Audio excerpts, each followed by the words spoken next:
Hello everyone. Last मैंने एक सम कराया था आपको जिसमें हमने length of perpendicular find out की थी किसी पॉइंट की लाइन से। हम आगे बढ़ते हैं। क्वेश्चन नंबर 36 मैं स्टार्ट करता हूं। Question number 36,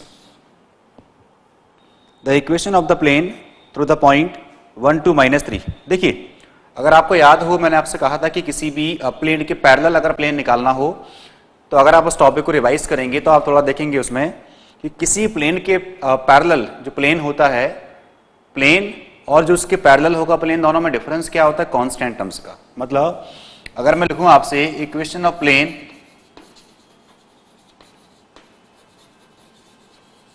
parallel to ax plus by plus cz plus d is equal to 0 is ax plus by plus cz plus k lambda. आप कुछ भी ले सकते हैं। मैंने आपसे कहा था कि जब प्लेन के पैरेलल आप प्लेन निकालोगे तो उसमें abc चेंज नहीं होते। abc क्या होते हैं? प्लेन के नॉर्मल के dr's, कांस्टेंट टर्म ये चेंज होता है, ठीक है, जिसकी वैल्यू हमें फाइंड करना होती है, जो डिफरेंट कंडीशन अपने को दी होती है। तो जो मैंने लिखा है क्वेश्चन नंबर 36, इसमें अगर आप देखेंगे तो पॉइंट अपने को दिया है 1 2 n -3। पॉइंट अपने को दिया है 1 2 n -3 और जो गिवन प्लेन है उसकी इक्वेशन दी है अपने को 3x - 5y plus 2z - 11 is equal to 0। देखिए, यह है गिवन प्लेन, इसके पैरेलल अपने को प्लेन फाइंड आउट करना है which is passing from this point. बात समझ में आ रही है? ये प्लेन दिया हुआ है, इसके पैरेलल हमें प्लेन निकालना है और जो पास कहां से हो रहा है? 1 2 n -3 से। चलिए, तो जैसा कि मैंने लिखा हुआ है यहां पे कि इस प्लेन के पैरेलल प्लेन क्या होता है, ये तो इसमें k की वैल्यू अपने को फाइंड आउट करना होता है। तो मैं लिखता हूं इसमें कि equation of plane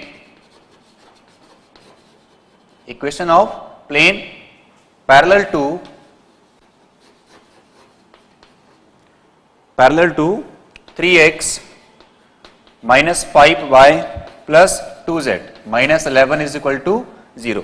equation of plane parallel to this क्या होगी? 3x - 5y plus 2z - 11 is equal to 0। ये तो प्लेन हो गया। इसके पैरेलल क्या होगा? Plus k is equal to 0। अब आप ये देखें, ये प्लेन पास कहां से हो रहा है? 1 2 n -3 से। भाई ये प्लेन जो गिवन था वो तो ये था, इसके पैरेलल प्लेन क्या होगा? x y z के जो कोएफिशिएंट है वो सेम रहेंगे। मैंने आपसे कहा था कि चेंज क्या होता है? Constant term. अब ये प्लेन पास कहां से हो रहा है? 1 2 n -3 से।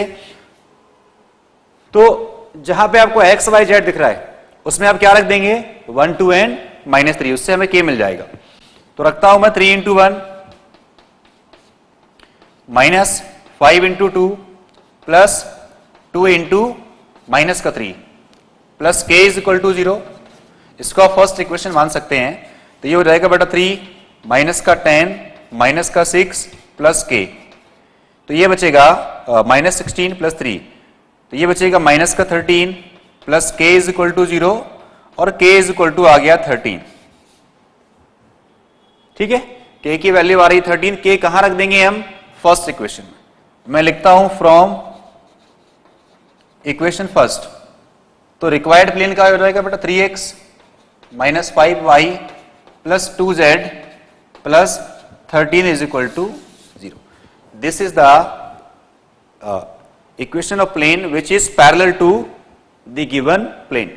ये प्लेन गिवन था हमें, इसके पैरेलल हमें क्या निकालना है? एक और प्लेन जो पास कहां से हो रहा है? 1 2 n -3 से। तो किसी भी प्लेन के पैरेलल जो प्लेन होता है उसमें चेंज कहां आता है? कांस्टेंट टर्म में। हम पहले भी डिस्कस कर चुके हैं, अगर आप प्रीवियस वीडियो देखेंगे जब मैंने ये टॉपिक डिस्कस किया था। तो ये है प्लेन, इसके पैरेलल पास कहां से हो रहा है? 1 2 n -3 से। तो जहां पे x y z है वहां मैंने क्या रखा? 1 2 -3 सॉल्व किया, k निकाला। k की वैल्यू मैंने कहा पुटअप की? इक्वेशन फर्स्ट में। तो उससे क्या मिल गया हमें? Plane parallel to given plane. आ रहा है समझ में? नोट करिए। चलिए नेक्स्ट एग्जांपल पे आते हैं। 39, the angle between the line x plus 1/2 y minus 1/1 z minus 3/-2 और प्लेन हमें दिया है x plus y plus 1 is equal to 0। देखिए हमें फाइंड क्या करना है इसमें, एंगल और प्लेन के बीच का एंगल और सॉरी लाइन और प्लेन के बीच का एंगल हमें फाइंड आउट करना है। मैंने आपसे कहा था कि angle between line and plane means angle between line and normal to the plane. एक टॉपिक डिस्कस किया था मैंने कि लाइन और प्लेन के बीच का जो भी एंगल आता है वो साइन थीटा में आता है। कैसे आता है, मैंने वो अच्छे से प्रूव किया था कि लाइन और प्लेन के बीच का एंगल का मीनिंग होता है कि प्लेन के नॉर्मल और लाइन के बीच का एंगल वो होता है 90 माइनस थीटा। आप टॉपिक को देखेंगे समझ में आएगा। मैं फिर से एक बार रिवाइज करने के लिए लिखता हूं ऊपर कि जैसे लाइन अपने को दी हो x माइनस x1 अपॉन में l is equal to y minus y1 upon में m और z माइनस z1 अपॉन में n, और एक प्लेन अपने को दिया हो ax plus by plus cz plus d is equal to 0। हमें इन दोनों के बीच एंगल फाइंड आउट करना हो।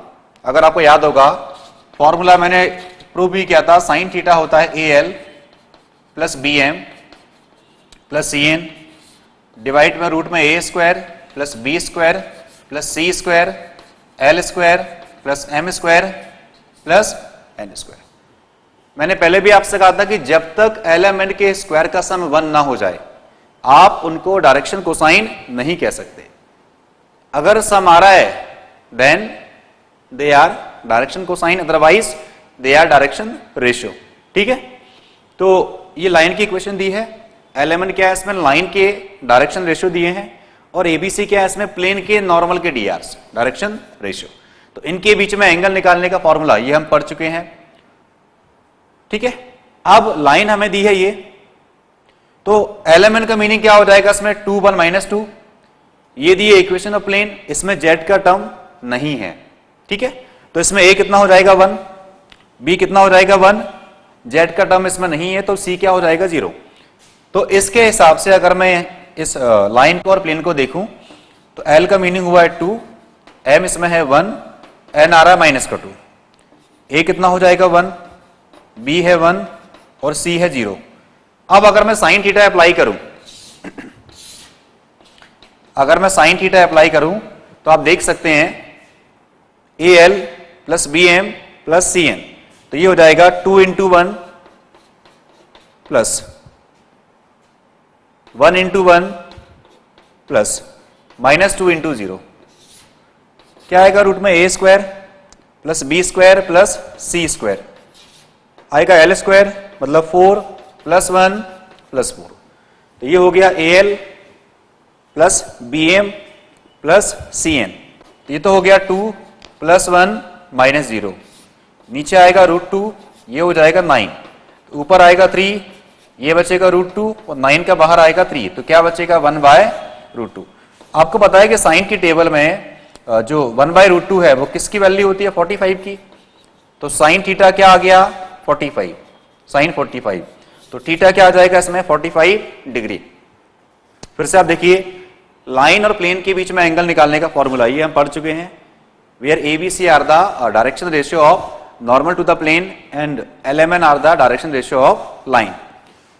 इसमें L का मीनिंग क्या होगा 2, M का मीनिंग क्या होगा 1 और इसमें N का मीनिंग क्या होगा माइनस का 2। इसमें A कितना हो जाएगा बेटा 1, B कितना हो जाएगा 1 और C तो इसमें है ही नहीं क्योंकि Z का टर्म नहीं है, तो C कितना हो जाएगा 0। हमने वैल्यू पुट की, सॉल्व किया, लास्ट में आ रहा है sine theta is equal to 1 by root 2 and 1 by root 2 is the value of sine 45, तो थीटा क्या हो जाएगा 45 डिग्री। बात समझ में आ रही है, तो 45 degree is the angle between line and normal to the plane. Got it, note करें। चलिए अगले सब पे आते हैं 41, find the distance between the parallel planes. देखें आप दो प्लेन दिए हैं x प्लस 2y माइनस का 3z minus 2 is equal to 0, 2x plus 4y minus का 6z plus 7 is equal to 0। ये दो प्लेन हैं, ये पैरेलल हैं, ये इसमें दिया है कि find the distance between two parallel planes. आपको याद होगा मैंने आपसे कहा था कि दो प्लेन अगर पैरेलल हैं तो उसमें ABC तो सेम रहेगा क्योंकि ABC क्या होते हैं प्लेन के नॉर्मल के डीआरस, और जब दोनों प्लेन पैरेलल हैं तो उनके नॉर्मल भी क्या होंगे, पैरेलल होंगे। तो ax plus b y plus, या कह सकते हैं a1x plus b ax plus b y plus c z plus d1 is equal to 0। एक और प्लेन दिया है ax plus b y plus c z plus d2 is equal to 0। हम हर बार यही डिस्कस करते हैं कि प्लेन अगर पैरेलल हैं तो उसमें एबीसी तो सेम रहेगा, लेकिन चेंज क्या होता है, कांस्टेंट टर्म। आप देखिए इसमें मैंने दोनों प्लेन में एबीसी को तो सेम रखा है, लेकिन जो कांस्टेंट टर्म है वो मैंने क्या लिया, डिफरेंट। तो अगर ये प्लेन पैरेलल हैं, हम पढ़ चुके हैं, इनके बीच की डिस्टेंस फाइंड आउट करने का फॉर्मूला क्या होता है, d1 माइनस d2 रूट में a square b square plus c square. This is the formula to find out the distance between two parallel planes. अभी ये पैरेलल नहीं है, देखिए इसमें दिया है 2x 4y माइनस का 6z। अगर मैं सेकेंड इक्वेशन को 2 से डिवाइड करूं तो ये सेम बन जाएंगे, या मैं अगर एक काम करूं, ये फर्स्ट इक्वेशन दी है, ये सेकेंड, मैंने पूरी इक्वेशन में 2 से मल्टीप्लाई कर दिया।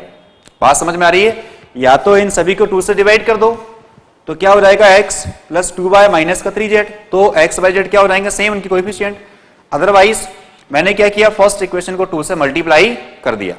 मल्टीप्लाई करने के बाद क्या होगा, ये बन जाएगा 2x प्लस 4y माइनस का 6z माइनस का 4 इज इक्वल टू 0। ठीक है, इसको मान सकते हैं थर्ड। अब देखें आप सेकेंड और थर्ड इक्वेशन। अब ये प्लेन क्या है, पैरेलल। मैंने क्या किया, फर्स्ट इक्वेशन में 2 से मल्टीप्लाई किया, उसको लिखा, मल्टीप्लाई करने के बाद उसको मैंने थर्ड इक्वेशन मान लिया। अब आप देखो सेकेंड और third represent the equation of parallel planes, क्योंकि इनमें एक्स वाई जेड की कोएफिशिएंट क्या आ रहे हैं, सेम। डिफर क्या कर रहा है, कांस्टेंट टर्म। अगर मैं इससे कंपेयर करूं तो इसमें d1 कितना हो जाएगा 7, d2 कितना हो जाएगा बेटा माइनस का 4, a कितना हो जाएगा 2, b कितना हो जाएगा 4, c कितना हो जाएगा माइनस का 6। तो ये लिखा है फॉर्मूला।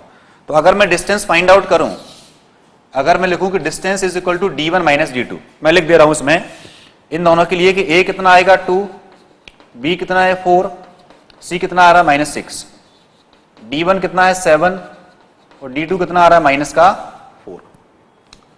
तो ये लिखा हुआ है फॉर्मूला, आप देख सकते हैं फिर से d1 माइनस d2। तो ये लिखा मैंने 7 माइनस माइनस का 4 क्या हो जाएगा, रूट में a स्क्वायर मतलब 4, b स्क्वायर मतलब 16 प्लस 36, a स्क्वायर 2 का स्क्वायर 4, b स्क्वायर 4 का स्क्वायर 16, c स्क्वायर 6 का माइनस 6 का स्क्वायर 36।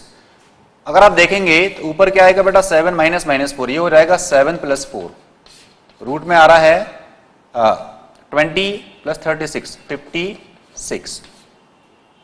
तो ये आ गया मॉड में 11, और इसको सॉल्व करेंगे तो ये आ जाएगा 2 रूट 14। तो 11 बाय 2 रूट 14 ये है दो पैरेलल प्लेन के बीच का डिस्टेंस। Got it? ये आ रहा डिस्टेंस, आप नोट करें इसे। नेक्स्ट क्वेश्चन पे आते हैं, question number 43। A line making angle 45 degree and 60 degree with the positive direction of the axis of x and y। एक लाइन है वो x एक्सिस से 45 डिग्री का एंगल बनाती है और y एक्सिस से 60 डिग्री का एंगल बनाती है। तो वो z एक्सिस से कितने डिग्री का एंगल बनाएगी? अगर आपको याद होगा कि मैंने टॉपिक डिस्कस किया था alpha beta gamma. A line makes alpha beta and gamma angles with the positive direction of x y and z axis. कोई भी लाइन अगर x एक्सिस से अल्फा एंगल बनाए, y से बीटा और z से गामा, तो उसको हम क्या बोलते हैं, डायरेक्शन एंगल। और जब उन्हीं का हम कॉस निकालते हैं, कोसाइन, तो उसी को हम क्या बोलते हैं, डायरेक्शन कोसाइन। तो अपने को दिया ये है कि एक लाइन है वो x एक्सिस से 45 डिग्री का एंगल बनाती है, y एक्सिस से 60 डिग्री का एंगल बनाती है।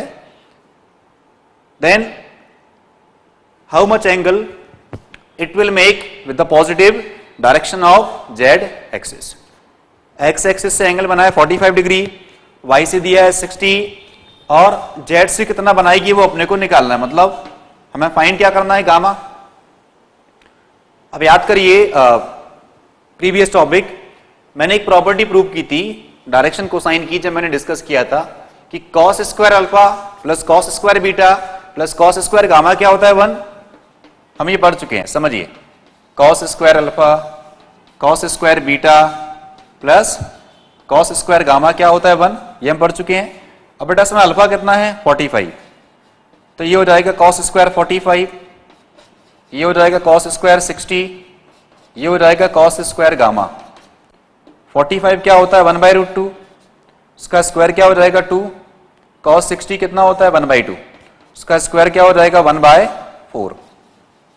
Cos square gamma is equal to, इनको आप ऐड करो तो ये हो जाएगा 3/4, मतलब cos square gamma is equal to हो जाएगा 1 माइनस 3/4।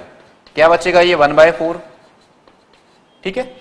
तो यहां से अगर मैं देखिए 1/4 को हम लिख सकते हैं 1/2 का स्क्वायर, और 1/2 किसकी वैल्यू होती है 60, और देखिए 1/4 को हम लिख सकते हैं प्लस माइनस 1/2 का स्क्वायर, तो ये कॉस 60 भी हो सकता है और कॉस स्क्वायर 120 भी हो सकता है। तो यहां पे क्या चल रहा है कॉस स्क्वायर गामा, तो गामा की दो वैल्यू आएंगी 60 डिग्री और 120 डिग्री। देखिए कॉस 60 होता है 1/2, तो उसका स्क्वायर क्या हो जाएगा 1/4।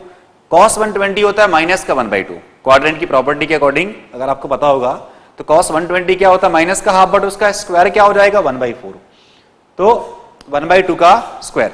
अब जो 1/2 है वो प्लस का भी हो सकता है और माइनस का भी हो सकता है, इसलिए आप इसको लिख सकते हैं प्लस माइनस।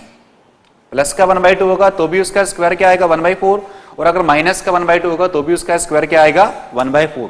लेकिन प्लस का 1/2 हुआ तो वो 60 डिग्री की वैल्यू होती है कॉस में, माइनस का 1/2 हुआ तो कॉस 120 डिग्री की वैल्यू होती है। बात समझ में आ रही है। तो cos square gamma is equal to cos square 60 degree और कॉस स्क्वायर 120 डिग्री। तो कंपेयर करोगे आप तो गामा की दो वैल्यू आएंगे 60 डिग्री और 120 डिग्री। गॉट इट, इसको आप नोट करें। आगे बढ़ते हैं, क्वेश्चन नंबर 44 पे आते हैं। The coordinate of the point which divide the line segment joining the point. देखिए एक लाइन सेगमेंट है जो किससे मिलके बना है, ए और बी से। हम एग्जाम सपोज करते हैं ए के कोऑर्डिनेट दिए हैं 5, 4, 2, बी के कोऑर्डिनेट दिए हैं -1, -2 एंड 4। तो उस पॉइंट के कोऑर्डिनेट अपने को निकालना है जो इस लाइन सेगमेंट को 2:3 में एक्सटर्नली डिवाइड करता है। आपको पता है कि जैसे मैंने सी लिया, सी अगर इसको 2:3 में एक्सटर्नली डिवाइड करेगा तो ए से लेके सी तक जो होता है वो क्या होता है m, और जो बी से सी तक होता है वो क्या होता है n। मैंने जब इसका प्रूव कराया था कि कोई भी पॉइंट अगर लाइन सेगमेंट को इंटरनली डिवाइड करेगा तो पॉइंट कहां आता है बिटवीन द लाइन, कहीं ना कहीं तो आएगा। लेकिन जब वो एक्सटर्नली डिवाइड करता है तो फॉर्मूले में चेंज क्या होते हैं, बीच में माइनस आता है, ठीक है। तो ए से लेके सी तक को हम क्या मानते हैं m, और बी से लेके सी तक को हम क्या मानते हैं, इसीलिए ए और बी के बीच क्या बचता है m - n बचता है। तो इसको आप क्या मान सकते हैं x1, y1, z1, ये हो जाएगा x2, y2, हमें c के कोऑर्डिनेट निकालना है। उसको हमने क्या सपोज कर लिया x, y, देखिए c इस लाइन सेगमेंट को 2:3 में एक्सटर्नली डिवाइड कर रहा है, ठीक है, 2:3 externally.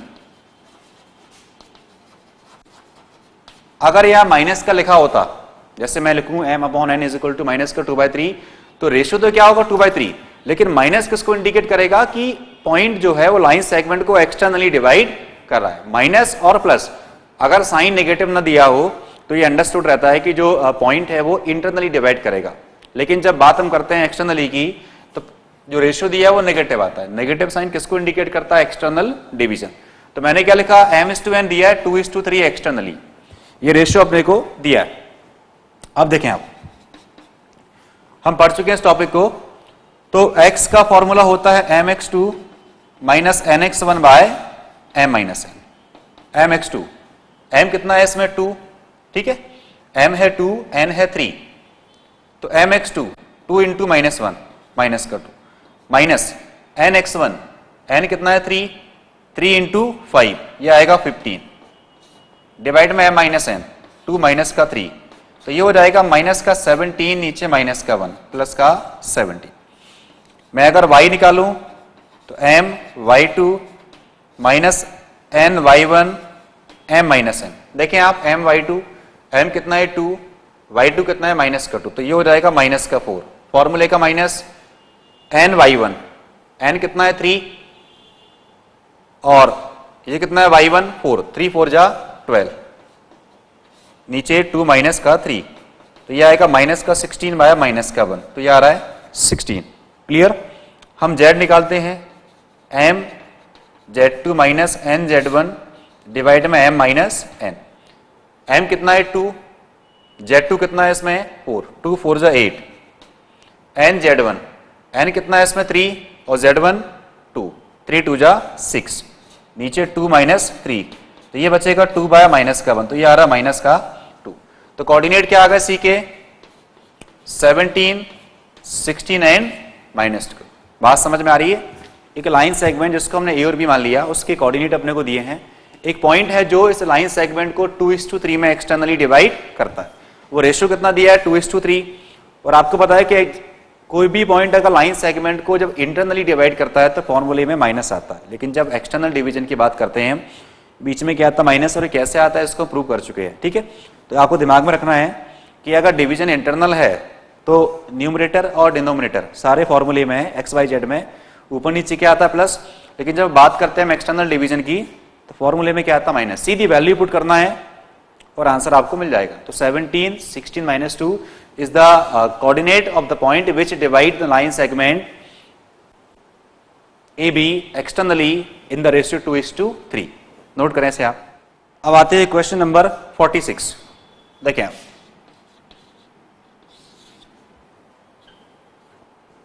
the angle between the planes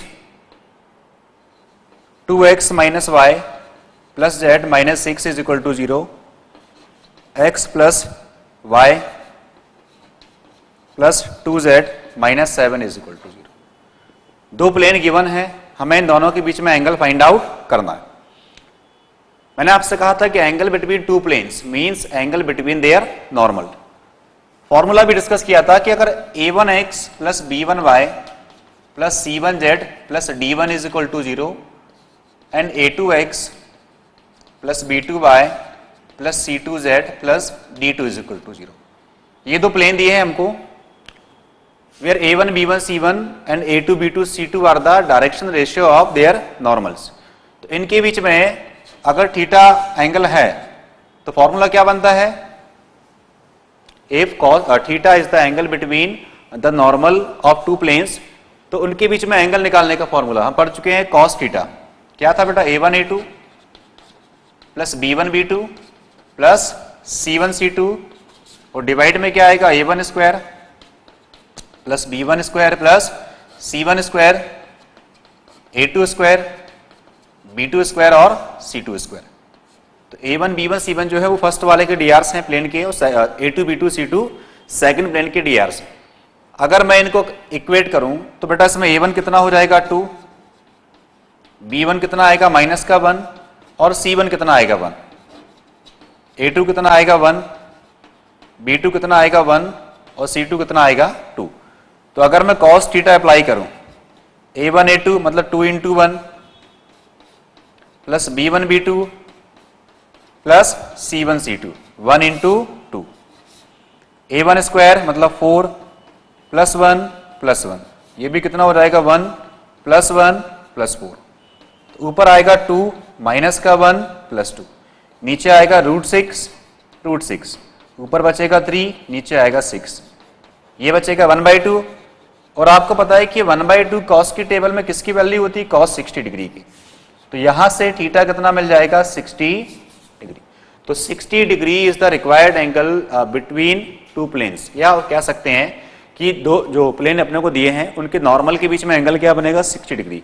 फिर से आप देखिए, दो प्लेन दिए हैं, इनके बीच में एंगल हमें फाइंड आउट करना है। तो angle between two plane means angle between their normals. हम पढ़ चुके हैं फॉर्मूला ये कि जब प्लेन इस फॉर्म में दिए हों तो उनके बीच में एंगल निकालने का फॉर्मूला cos थीटा के टर्म्स में ये आता है, where a1 b1 c1 are the drs of first normal of plane, a2 b2 c2 are the drs of normals of second plane। तो उनके बीच में एंगल निकालने का formula cos theta, value put की, सॉल्व किया, लास्ट में क्या आ रहा है 60 डिग्री। तो ये हमारा रिक्वायर्ड एंगल है which is made between the normal of two plane. Got it? Note करें इसको. चलिए नेक्स्ट सम पे आते हैं. The coordinates, question number 49. The coordinates of the point of intersection of line and plane. एक line अपने को दी है x minus 6 upon minus 1, y plus 1 upon 0 और z plus 3 upon 4. Minus 1 0 4 minus 6 y plus 1 z plus 3. और एक plane दिया है x प्लस वाई माइनस z minus 3 is equal to 0. ये लाइन इस प्लेन को किस पॉइंट पे इंटरसेक्ट करेगी? हम पढ़ चुके हैं इसको भी. मैंने आपसे कहा था कि जब लाइन और प्लेन का इंटरसेक्शन अपने को निकालना हो, देखिए लाइन और प्लेन का इंटरसेक्शन क्या होगा? पॉइंट होगा जिसके कोऑर्डिनेट हमको फाइंड आउट करना है. हम क्या करते हैं इसके लिए कि जो लाइन गिवन है उसके इक्वल में लैम्डा या के कुछ रखते हैं, उससे एक्स वाई जेड फाइंड करते हैं. तो वो क्या होते हैं? वेरिएबल पॉइंट के कोऑर्डिनेट. और कह सकते हैं कि जो लाइन और प्लेन का इंटरसेक्शन होगा उस पॉइंट के कोऑर्डिनेट कैसे निकालेंगे? जो लाइन अपने को दी है उसके इक्वल टू में मैंने के या लैम्डा जो भी आप रख सकते हैं. यहां से आप एक्स वाई जेड निकालो. एक्स आएगा माइनस के प्लस 6. कैसे आता है? इन दोनों को हाइड करेंगे. माइनस 1 का के से मल्टीप्लाई किया और 6 को ट्रांसपोज किया. वाई क्या आएगा बेटा? ये तो 0 हो जाएगा माइनस 1. और जेड क्या आएगा? 4k minus. देखें आप, तो x y z is the coordinate of the point which lies on the plane. बात समझ में आ रही है? तो एक्स वाई जेड उस वेरिएबल पॉइंट के कोऑर्डिनेट हैं जो कहां पे लाई करेगा? प्लेन के ऊपर. तो अगर ये पॉइंट प्लेन के ऊपर लाई करेगा और यही पॉइंट क्या होगा? हमारा रिक्वायर्ड पॉइंट है. क्योंकि ये पॉइंट कहां से मिलेगा? जब लाइन और प्लेन इंटरसेक्ट होगी तो जो पॉइंट ऑफ इंटरसेक्शन होगा वो तो हमें फाइंड आउट करना है. उस पॉइंट के कोऑर्डिनेट हमने कैसे निकाले? इक्वल टू में के पुट किया, उससे हमें एक्स वाई जेड मिल गया. अब ये पॉइंट कहां पे लाई करेगा? On the plane. तो आप जहां पे एक्स वाई जेड देख रहे हैं वहां पे क्या रख देंगे हम? इन वैल्यूज को. तो इससे हमें क्या मिलेगी? के की वैल्यूज. ठीक है. तो मैंने इस प्लेन में एक्स वाई जेड को रखा इन वैल्यू से. तो माइनस के plus 6 plus minus 1 minus 4k minus का 3 और माइनस का 3 इज इक्वल टू 0. तो ये होगा माइनस के प्लस 6 माइनस 1 माइनस का 4k प्लस 3 से 3 कट गया. ये हो जाएगा बेटा माइनस का 5k और ये बचेगा प्लस का 5. इसको आप सॉल्व करेंगे तो k कितना आ रहा है? 1. k की वैल्यू कहां पुट कर देंगे हम? इन वैल्यूज में. तो अपने को x मिलेगा माइनस 1 प्लस 6. x मिलेगा अपने को माइनस 1 प्लस 6 मतलब 5. y मिलेगा माइनस का 1 तो सेम रहेगा कि तो उसमें है ही नहीं. ये मिलेगा 4 माइनस का 3 कितना आ रहा है? 1. तो x y z क्या हो जाएगा? 5 माइनस 1 माइनस 1. तो 5 minus 1 minus 1 are the coordinate of the point of intersection of line and plane. फिर से आप देखें, जब भी हमें लाइन और प्लेन का इंटरसेक्शन निकालना हो, आप लाइन के इक्वल टू में लैम्डा या के पुट कर दो, उससे एक्स वाई जेड निकालो. तो एक्स वाई जेड उस पॉइंट के कोऑर्डिनेट होते हैं जो कहां लाई करेगा? On the plane. और लाइन और प्लेन का इंटरसेक्शन भी होगा. तो हमने एक्स वाई जेड को रिप्लेस किया इन वैल्यूज से. के निकाला, के को मैंने यहां रखा तो अपने को एक्स वाई जेड मिल गया. तो x y z are the coordinate of the point of intersection of line and plane. क्या रहा है इसका आंसर? 5 minus 1 and 1. नोट करें से आप.